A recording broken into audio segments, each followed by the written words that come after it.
Hi everyone, today we're here to talk about how to narrow the gender wage gap. Before starting our presentation, let's take a brief look at the outline. There are 5 parts in our presentation which I'm going to talk about the issue of gender wage gap. Then, Quinn will talk about equal in education. Next, Sylvia will describe equal in workplace. After that, Wen will discuss which recommendation is better. At last, Frank takes charge of Call of Voice. Basically, gender wage gap was known as a form of gender discrimination, particularly the situation of female salaries is less than male salaries.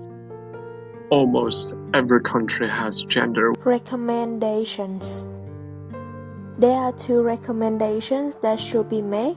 First is equal in education and second is equal in workplace. Recommendation 1. Education is the key to reduce gender pay gap. According to Kennedy 2017, 70% males have a higher level of education, while 30% females prefer to stay home for family. This happened due to the cultural norms in many countries.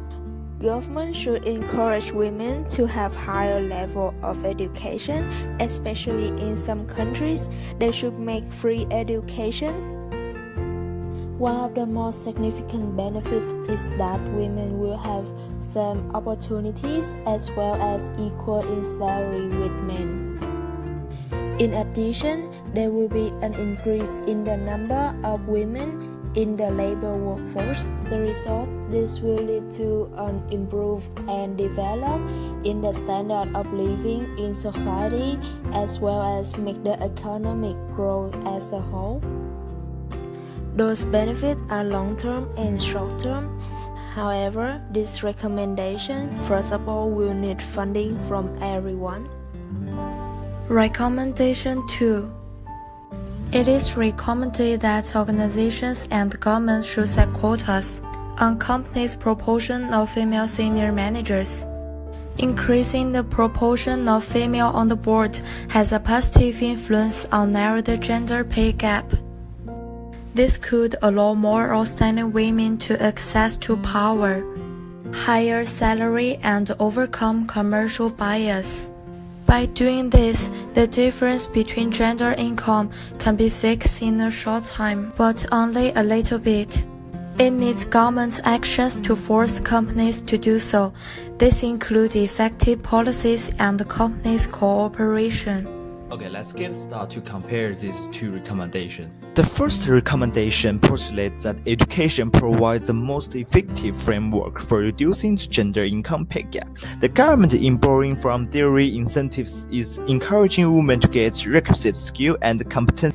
If women become more educated and skilled, then firms will have an incentive to provide them compensation that will be enabled to attract and retain their services. In contrast, the second recommendation requires firms to implement cutoffs that define the proportion of male and female employees in their management roles. The approach borrows from the representation theory in borrowing that increased female managers' rate would contribute toward that formulation of policies that promote gender equality. Okay, let's get started to compare these 2 recommendations.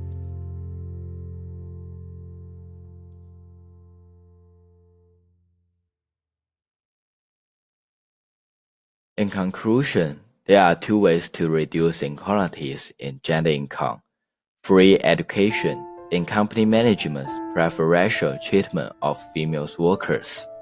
As you know, free education can provide equal opportunities for women to acquire the same level of knowledge as men, so that women can compete with men in occupation in the same field. And the other is to increase the number of female management staff to increase the motivation of women workers and give them some appropriate care, so that women can increase the status of the company and can also make women have the same salary.